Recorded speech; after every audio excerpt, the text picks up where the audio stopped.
Bien, estamos de regreso en edición nocturna. Como les informé previamente en el primer segmento de presentación del tema y de nuestros distinguidos invitados de esta noche, vamos a conversar sobre la famosa y tradicional tregua de los 100 días que se le da a cada gobierno cuando surge y se juramenta el 16 de agosto, aniversario de la restauración de la República. Y por supuesto, vamos a tener que hablar sobre el último discurso pronunciado por el presidente Luis Abinader, en la que acusó, hizo referencias que el Partido de la Liberación Dominicana ha entendido que son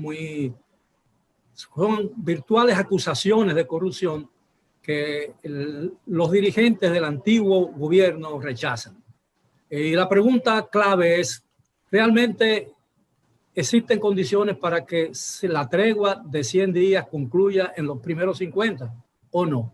Y en caso de que sea así, ¿quién ha sido el responsable? ¿La oposición o las declaraciones del presidente de la República? Caballeros.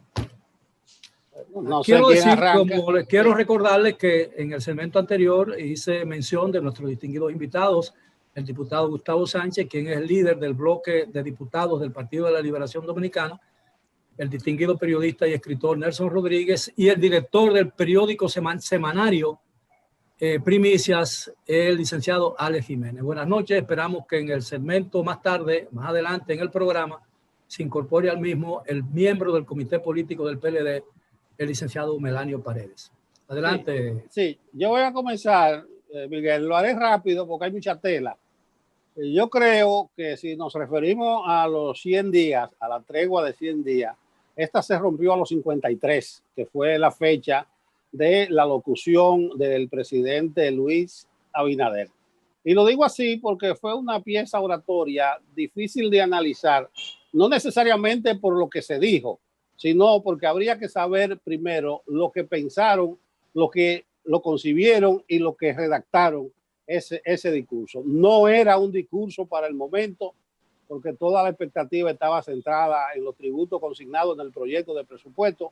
Y encima de eso, y por eso hablo de 53 días de tregua, en lo que respecta al PLD, porque el mandatario optó por un ataque frontal al Partido de la Liberación Dominicana desde una perspectiva propia de los días de la campaña y en un claro intento de seguir conectado con la clase media y con la propuesta de cambio que tan buenos dividendos le dio en la campaña.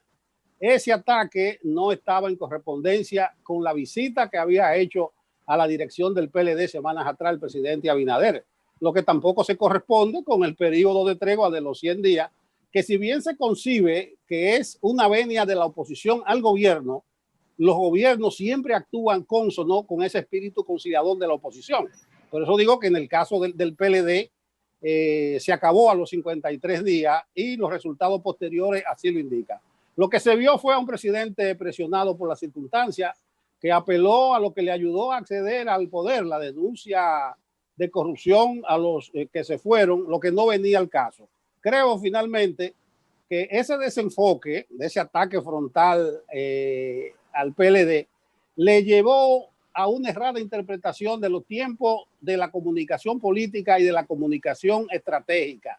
La comunicación política, y los contertulios todos saben mucho de ello, y la comunicación estratégica de los días de la campaña no puede ser la misma desde el gobierno. Incluso no necesariamente, y subrayen esto, ni siquiera el mismo tipo de asesoría, porque se dice que son los mismos asesores que están ahora en el Palacio Nacional. Lo peor de todo es que esos ataques al PLD evidenciaron que el presidente Abinader no tenía nada concreto a mano en ese momento para la población, a no ser a echar atrás el paquetico tributario, que fue lo que al final hizo. Incluso si usted le agrega ahí el desahogo con la Cámara de Cuentas, se dará cuenta que fue un discurso muy fuera de foco. Diputado Sánchez.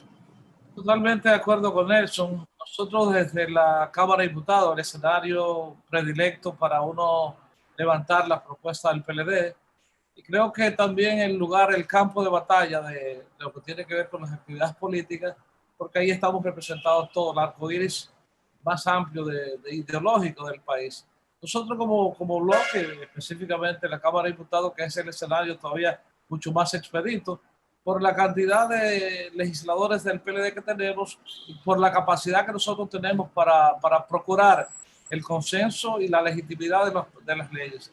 En ese sentido, nosotros hemos discutido con nuestra dirección política el deseo de hacer una oposición totalmente, no solamente coherente, sino colaboradora de la buena gestión para apostar al ejercicio de un buen gobierno. El PLD absolutamente nunca está apostando al fracaso del gobierno, porque el fracaso del gobierno sería el fracaso de iniciativas que pudieran ir en la atención del bienestar del país. Sin embargo, desde la Cámara nosotros siempre procuramos, en este caso, como dirigente político, darle toda la oportunidad para que ellos desarrollaran su tiempo de estrategia.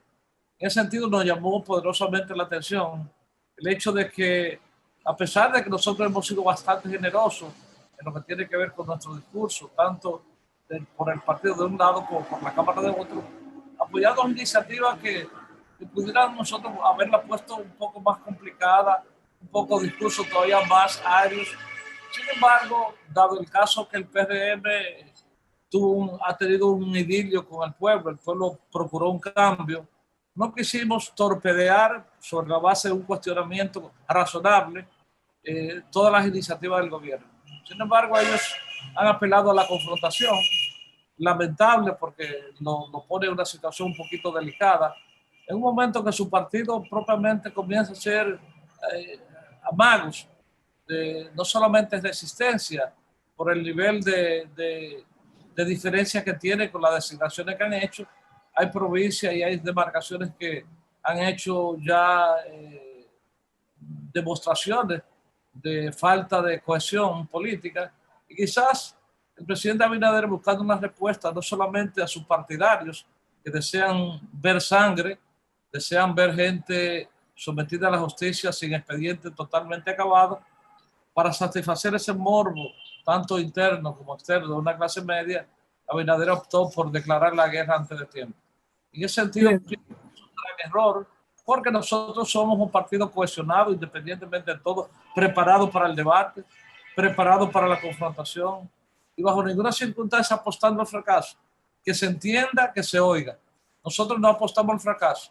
Sin embargo, tenemos capacidad de reacción cuando de manera aviesa se nos ataca de manera deliberada. Una cosa es eso. Una cosa es ejecutar sus planes de gobierno y que incluyan en propuestas, por ejemplo, el presupuesto general del Estado, impuestos que no deben estar grabados en una pieza como esa.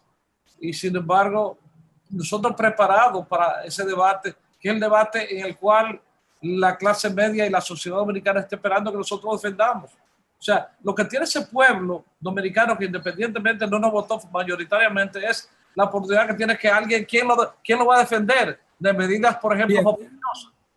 Diputado, evidentemente el idilio al que usted se refiere duró lo que es un suspiro. Vamos a escuchar lo que nos dice el licenciado Alex Jiménez, quien es director del semanario Primicia. Creo que es el periódico de su género más antiguo que existe hoy en día en la República Dominicana. Buenas noches. Miguel, buenas noches, Miguel. Buenas noches, Gustavo. Buenas noches, Nelson. Mira, yo creo que los únicos minutos que ha habido aquí de tregua fue precisamente cuando el presidente Luis Abinader visitó a Danilo Medina, en aquellos días que también se reunió con Guillermo Moreno y con el doctor Leonel Fernández. Después, desde el mismo 16 de agosto, se arrancó un proceso negativo en cuanto a los 100 días, porque el presidente Danilo Medina se presentó al despacho del presidente del Senado, entregó la banda presidencial, se marchó, y realmente eso, que fue un tema analizado por Nelson Rodríguez y un grupo de profesionales en vivo en ese momento, eso arrancó el inicio de una tregua que no se ha dado. Y por otra parte, creo que aquí se está gobernando al revés el país, porque aquí solamente se piensa al momento de elaborar presupuesto nacional en gravar a los mismos sectores que pagan los impuestos en la República Dominicana. Aquí nunca se ha hablado de una reforma en el gasto para hacer lo contrario, y además no se ha diseñado una política antipresupuestos deficitarios, porque cuando Balaguer gobernaba el país, yo recuerdo que había un presupuesto de 26 mil millones de pesos y luego comenzó el festival de presupuestos deficitarios a partir de 1996 y tenemos las mismas confrontaciones políticas cada año, que nuevos impuestos. Ahora quieren vender 90.000 millones de pesos de activos productivos la mayoría. Y yo pregunto, ¿para qué? A propósito de eso, el discurso del presidente ha desatado una olla de grillos, ¿no? Ha destapado una olla de grillos, porque ahora evidentemente el presidente de la República o el gobierno tendrán que responder las observaciones que le hizo en el día de hoy el comité técnico o la comisión técnica del Partido de la Liberación Dominicana, que en rueda de prensa refutó las declaraciones del presidente. ¿Qué le parece, señor Rodríguez? Ahí es que está el problema. Yo creo que no se debió producir esa pieza. No debió existir todas esas acusaciones. Si ustedes se dan cuenta, lo primero que dijo el presidente Luis Abinader es que todavía no tienen a mano las famosas auditorías. Incluso dijo, inmediatamente tengamos los resultados de las auditorías, actuaremos. Es decir, que no tenía nada a mano. Sin embargo, entonces eso es un error garrafal, porque ¿cómo puede hablar de algo que no conoce? Ahí es que está el problema. Entonces, ¿a dónde vamos? Yo leí con detenimiento la pieza del equipo técnico de Danilo Medina y realmente está bien concebida, porque ni siquiera una línea de ataque. Exactamente, eso iba. Aclaraciones y precisiones que pone contra la pared al equipo económico y técnico del presidente Abinader, que está obligado a responder y dar la cara por el primer mandatario, que fue el que lanzó la primera piedra. Licenciado Sánchez.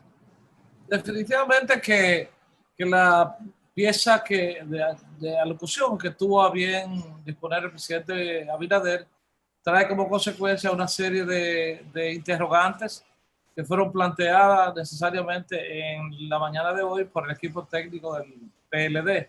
En esa dirección es que nosotros, como dice Nelson, bajo ninguna circunstancia estamos cuestionando, sino que nos explique exactamente esa venta de activos, que nos explique exactamente la negociación para que se adelanten recursos de parte de Barrigol, en qué consistió esa generosidad de poner recursos anticipados al gobierno, si fue sobre una tasa preferencial, qué tipo de acuerdos se dieron, que se explique eso, que se explique exactamente qué es lo que se está pidiendo cuando se pone a disposición vender activos que generan recursos. Por ejemplo, uno piensa 98.000 millones de pesos, diferente a los 90.000 millones de pesos de ventas de activos, uno piensa inmediatamente en... Pero la venta de activos puede resolver el problema de unos meses de presupuesto, de un año, pero se vendió, se entrega el dinero, se gasta el dinero y ya no hay el activo. Correcto, ahí voy, Miguel. Esa venta de activos son 98.000 millones para sustentar el presupuesto del año 2021.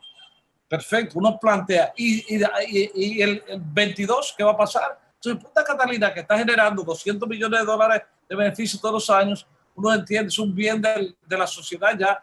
Y además, un resguardo para obligar a los generadores privados a que de una forma u otra no vengan con el famoso apagón económico, porque Punta Catalina está generando alrededor de 700 megavatios que son base para la puesta en circulación de energía. Que el documento leído por la comisión técnica del PLD en el día de hoy plantea algo que a mí me parece muy, muy importante, que el gobierno no puede eludir, y son las condiciones, los términos del acuerdo entre el gobierno dominicano, el sistema financiero y la Barrigol con relación al tema del anticipo de impuestos, ¿no? Y la cantidad real que eso significa. ¿Qué opinan ustedes? Mira, Miguel, yo quisiera decir que ahora que el precio internacional y mundial del oro está generando las mayores exportaciones de la República Dominicana, y se habló hoy de exportaciones minerales ascendentes a 1.083 millones de dólares de enero a agosto, que ese es un sector que pudiera realmente aportarle más a lo que es la economía del país, aunque pagan el impuesto sobre la renta y tienen acuerdo con el Estado. Pero hay que aprender a buscar fórmulas que realmente cambien el modelo de gravarle a la gente y de vender activos que terminan perjudicando tanto al Estado como al propio país. Mira, por ejemplo, esa venta que hicieron del 49% de la refinería dominicana de petróleo a Venezuela, que es un dinero que está parado. Si no lo hubiesen vendido ese 49% a Venezuela, el Estado estuviera recibiendo más dinero. Y realmente hay que cambiar la forma de querer buscar recursos del Estado. Hay que elaborar mejor los recursos, los discursos presidenciales con temas novedosos. ¿Qué vamos a hacer con el 6% del gasto tributario de las exenciones? Vamos a estudiar, vamos a buscar fórmulas para que no se agrave la gobernabilidad del país en un momento tan delicado. Y escúchame, mira, buscaron 650 millones con el fondo, usaron 40.000 millones de los fondos de pensiones, usaron un préstamo del Banco Central de 12.000 millones, utilizaron 14.000 millones de Idopril y ahora se quiere vender los activos productivos del Estado. Yo creo que es hora de que no pensemos en el 2021, como decía Gustavo, sino que pensemos en la solidificación de las finanzas públicas y del patrimonio nacional. Ahora, ¿qué puede suceder ahora, señor Rodríguez? ¿Qué puede suceder ahora? Porque evidentemente las relaciones entre el gobierno y el principal partido de oposición, que es el PLD, sin duda, se han agriado. Incluso se han agriado y han llegado a un tema, a un punto de personal que no se había dado antes en los últimos años, ¿no? Hay que hacer una precisión. Decía Leonel que la Fuerza del Pueblo era el principal partido de oposición. Y uno de los errores de ese discurso es que erigió al PLD como el principal contendor del gobierno. Yo dije en un comentario al día siguiente que los PLDistas, principalmente los más duchos, los más curtidos, debían estar muertos de la risa. Los titulares eran: acorralan al PLD, ponen al PLD a la defensiva. No, al contrario, el PLD fue erigido como el principal partido de oposición. Incluso ponte a pensar dónde ha estado la Fuerza del Pueblo y Leonel en estos días, y ponte a pensar si el PRM comete el error de darle el otro asiento a la Fuerza del Pueblo, el asiento del Consejo de la Magistratura, y si meten a Román Jaque para la Junta Central Electoral, lo que se va a vender es que hay una alianza estratégica entre esos dos partidos. Entonces, ¿qué es lo que va a pasar? Que hay un pleito casado. Ahora, el PLD sigue a la defensiva en este momento. Hace días que fue echado del poder.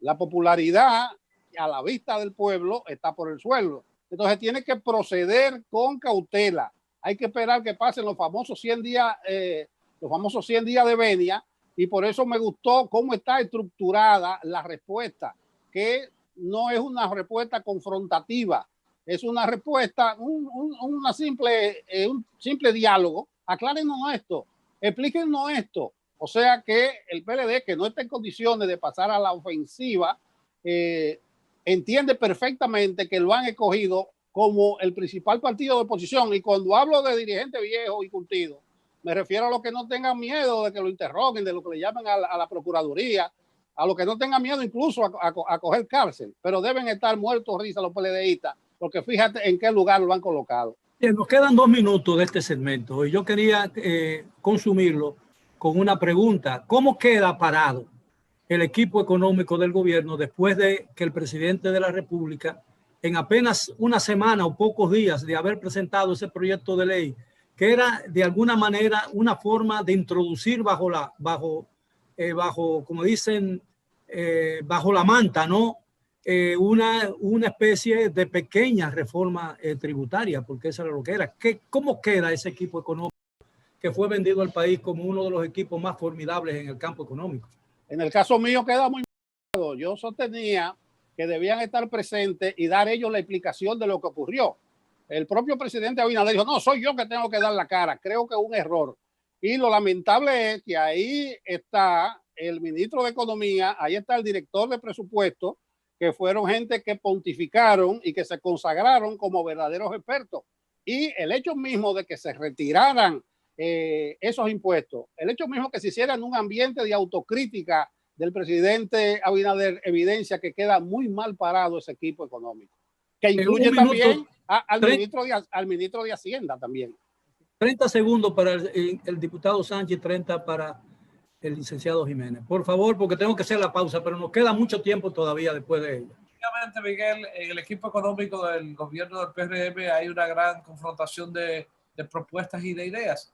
No creo que ellos coincidan en lo que tiene que ver con ese equipo económico, en la forma de abordar el tema no solamente del presupuesto, sino también de una posible reforma. Ahí donde está el dilema. ¿Por dónde se va Luis? ¿A quién le cree? ¿Con quién dirige? ¿Con quién se pone de acuerdo? Porque estoy consciente totalmente que hay diferencias profundas en esa dirección económica del gobierno. Miguel, pero son demasiado gandíos, porque después de 3.800 millones que buscaron en bono y 500 millones que están en el Congreso de un contrato con el BID, es decir, 4.300 millones, y tú meterle ese paquetico de contrabando al pueblo, eso es un gran abuso, y debe ser una lección para ese equipo económico que acaba de darse cuenta de que el pueblo dominicano ya tiene un mecanismo de cómo vencer iniciativas negativas, como obligó al presidente de la República a cambiar el paquetico que enviaron. Bien, esos 3.600 millones de dólares tomados en préstamo son parte de una línea de crédito mucho mayor de alrededor de 9.600 millones de dólares. Pero tenemos que hacer una pausa, regresamos después de ella. Se incorpora al tema de nosotros el licenciado Melanio Paredes, quien es miembro del Comité Político del Partido de la Liberación Dominicana. Regresamos después de la pausa.